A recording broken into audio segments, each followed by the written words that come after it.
ये मेरे पुत्र गरुड़ के पंख हैं बाबा। उसके जन्म के बाद से जब जब ये गिरे मैंने संभाल कर रख लिए।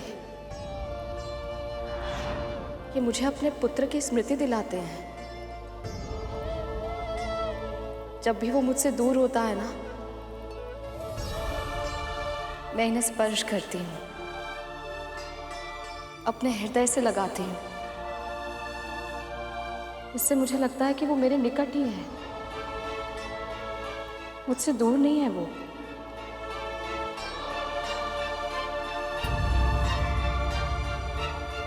हो गया, मैं भी भावुक हो गया ये कहानी सुन के।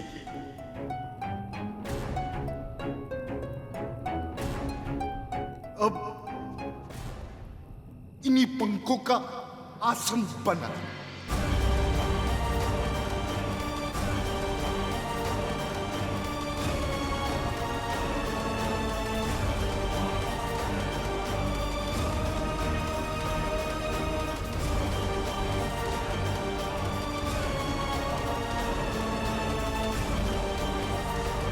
इसका आसन? और क्या करेगी गिरे हुए पंखों का? सर पे लगा के नाचेगी या हाथों में झुला झुला कर पंखा करेगी इससे? कहा ना, इन्हीं का आसन बना, नहीं तो। जी जी बाबा।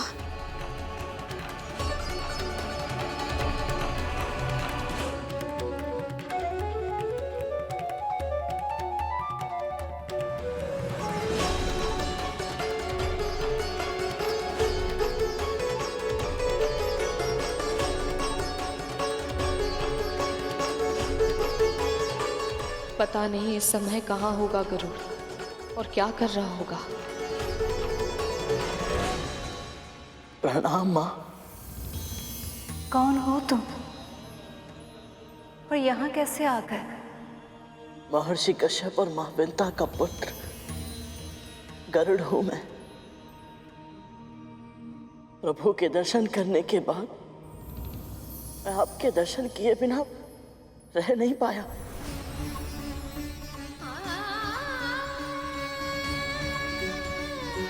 हाँ माँ। स्वामी के दर्शन के बाद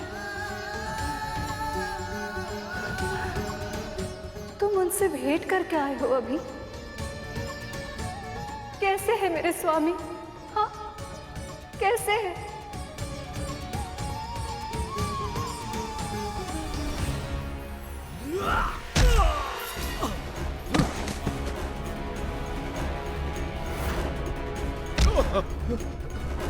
देवराजेंद्र, इस समय नसुरों से जीतना असंभव है। हाँ देवताओं, यदि अपने प्राण बचाने हैं तो भागो यहाँ से।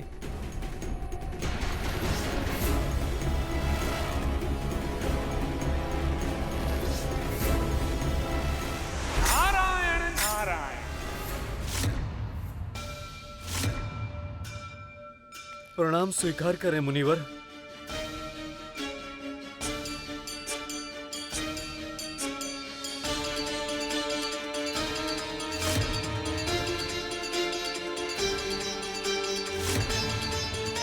सेनापति वज्रांग, जो शांति दूत बनकर आए हैं उनका स्वागत आप इन शस्त्रों के साथ कर रहे हैं। संजीवनी विद्या के रूप में आप सबको अमरता का वरदान प्राप्त है, फिर भय किस बात का?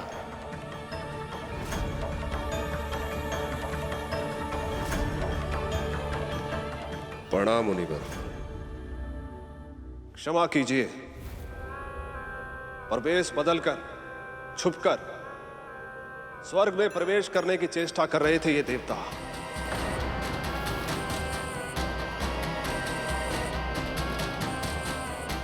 ऐसे में हम इन पर विश्वास कैसे करते हैं?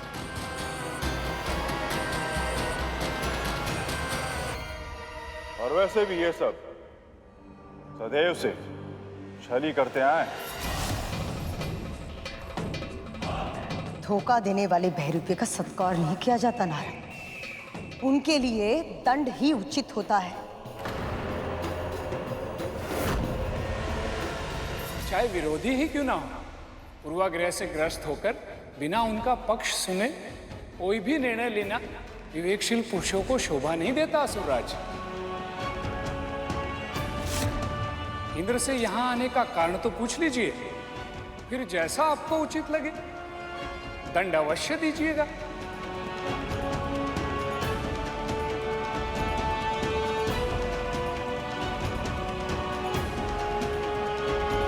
मैं आपके सुझाव की उपेक्षा नहीं करूंगा मुनिवर। केवल आपके कारण मैं इन देवताओं को स्वर्ग में फिर से आमंत्रित कर रहा हूं।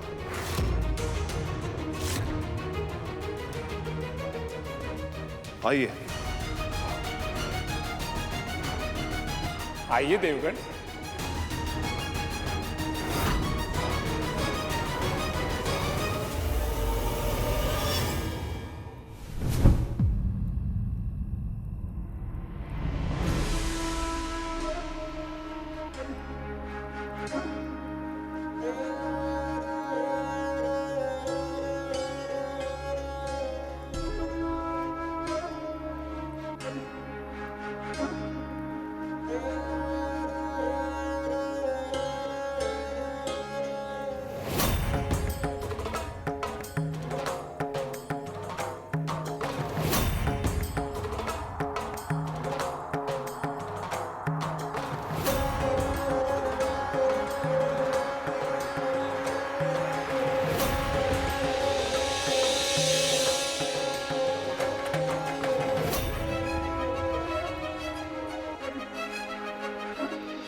इतना दिव्य तेज, ये अवश्य ही कोई दिव्य पुरुष है।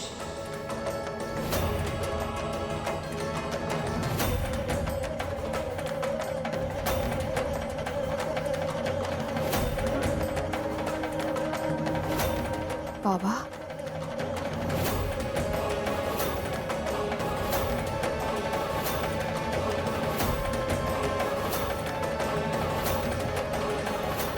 राशन दिया नहीं कि हाथ जुड़ गए।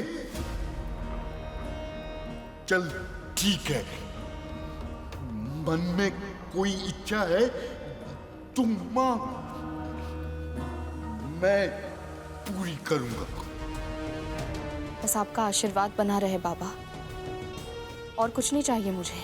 अरे अपने लिए नहीं, तो अपने इस पुत्र के लिए मांग ले, जिसकी कोमल परों को तू अपने हृदय से लगा के समय बिताती है, उसके लिए मांग मांग। अपने पुत्र के लिए भी आपके आशीर्वाद के अतिरिक्त और कुछ नहीं चाहिए मुझे।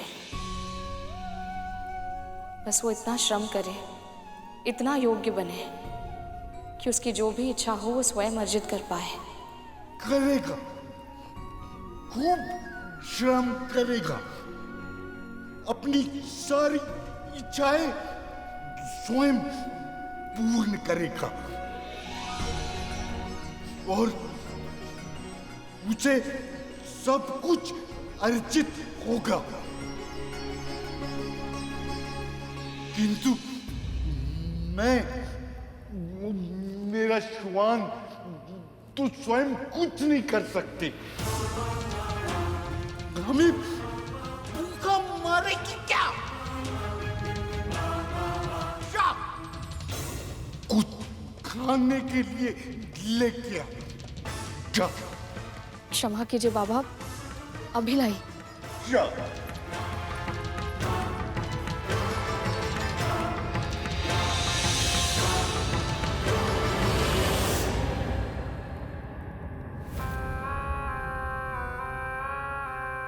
महाराज बलि, हम देवताओं को युद्ध में पराजित करके आप स्वर्गलोक के सिंहासन पर विराजमान तो हो गए, परंतु आपका अधिकार होने से पहले ही यहाँ के सभी रत्न, ऐश्वर्य, कल्प वृक्ष और अप्सराएं सब समुद्र में समा गए थे। महर्षि दुर्वासा का अपमान जो आपने किया था, उसे कौन नहीं जानता। उनके श्राप के कारण ही स्वर्ग मुझे इस अवस्था में मिला। और इस तथ्य का विष्णु जी के संदेश के साथ क्या संबंध है? प्रभु के संदेश से ही वैकुंठ में मां लक्ष्मी और संसार के साथ साथ स्वर्ग में भी श्री को लौटा सकते हैं। इनमें सब असुरों को भी लाभ है। असुरराज, असुरों का लाभ है या नहीं, इसका विचार करने के लिए असुर गुरु शुक्राचार्य है यहाँ पर। आप यहाँ वहां की बातें मत कीजिए, सीधे सीधे बताइए कि क्या संदेश लेकर आए हैं। क्षीर सागर का मंथन।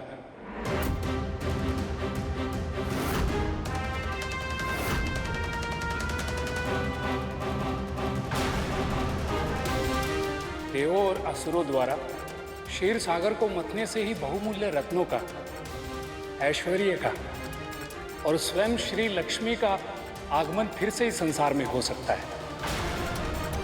नारायण का कहना है यह अभूतपूर्व कार्य सभी प्रजातियों के सहयोग से ही संभव है। इसलिए समय आ गया है समस्त संसार के कल्याण के लिए एवं स्वर्ग के खोए हुए वैभव को पाने के लिए देव और दानव अपने बीच के मतभेदों को भुलाकर अपनी शत्रुता को समाप्त कर ले और आपस में संधि कर ले। असंभव! ये कैसे हो सकता है महाराज कि हम इनसे संधि कर लें?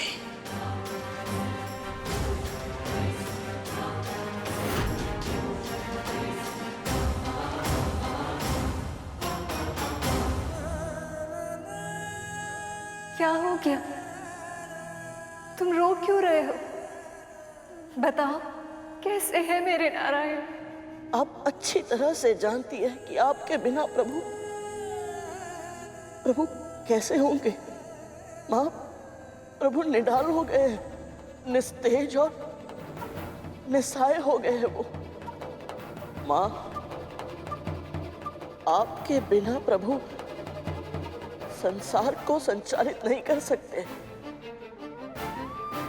ये सत्य है गरुड़। नारायण मेरे बिना कुछ नहीं है, बिल्कुल वैसे ही जैसे मैं उनके बिना कुछ नहीं।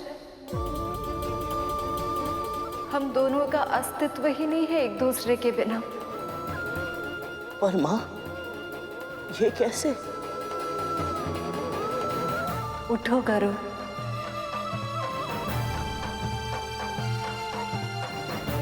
अपना हाथ आगे करो।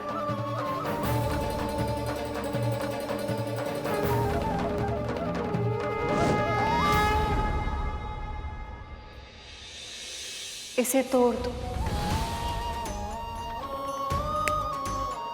अब इन टूटे हुए भागों में से एक को दूसरे के ऊपर रख दो। ध्यान से देखो गरुड़, क्या दिखाई दे रहा है तुम्हें? क्या ये दोनों टूटे हुए भाग एक जैसे हैं?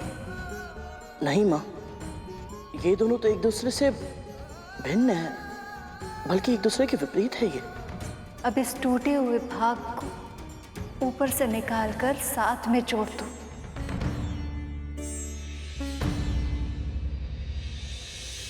अब देखकर बताओ।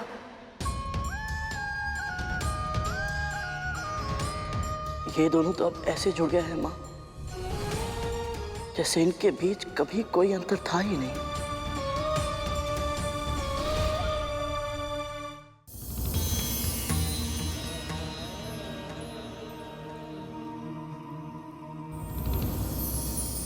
ये क्या है? अगर शाकाहारी भोजन ही खिलाना था तो मुझे यहाँ लेके क्यों आई? वही जंगल में छोड़ देती मरने के लिए। तो क्या आप मांसाहार? ये देख, मेरी निर्बल और रोगी काया के लिए अधिक पौष्टिक मांसाहारी भोजन की आवश्यकता है, जिससे मेरे शरीर में शक्ति आ जाए। तू शाकाहारी भोजन लाई। क्षमा कीजिएगा बाबा, मुझे नहीं पता था।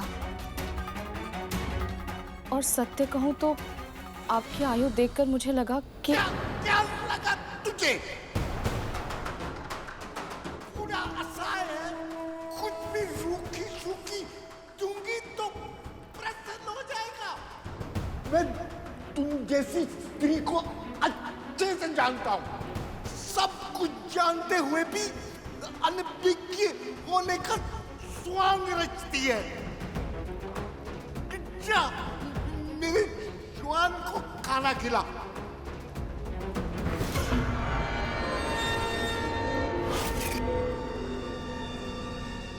पुरुष का स्वर। गरुड़ तो यहाँ है नहीं, तो फिर विंता की कुटिया से किसी पुरुष का स्वर कैसे आ सकता है? क्या खिला इसे? जी जी बाबा।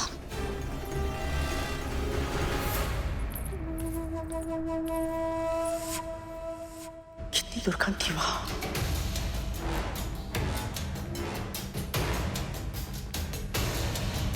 सुनो, तुम दोनों को मेरा एक कार्य करना होगा। तुम दोनों को विंता की कुटिया में जाना होगा और उन पर अपनी पहली दृष्टि रखनी होगी। सिर्फ इतना पता करो कि वहां आया कौन है। जी मां। जाओ।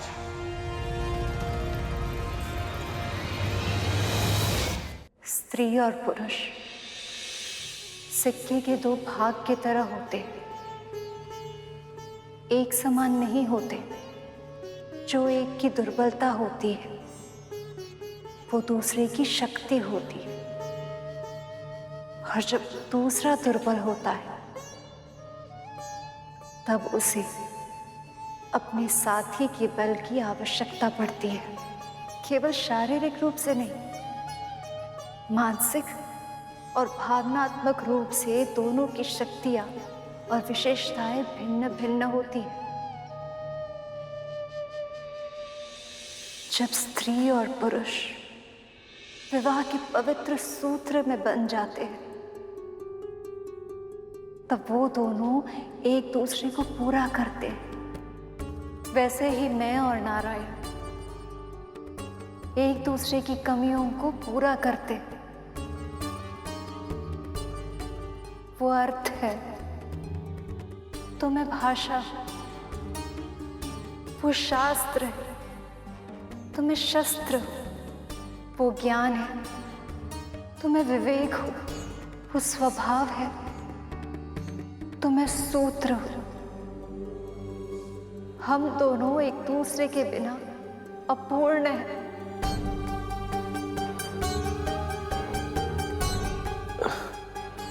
माँ, यदि ये सत्य है तो आप प्रभु से दूर नहीं रह सकते।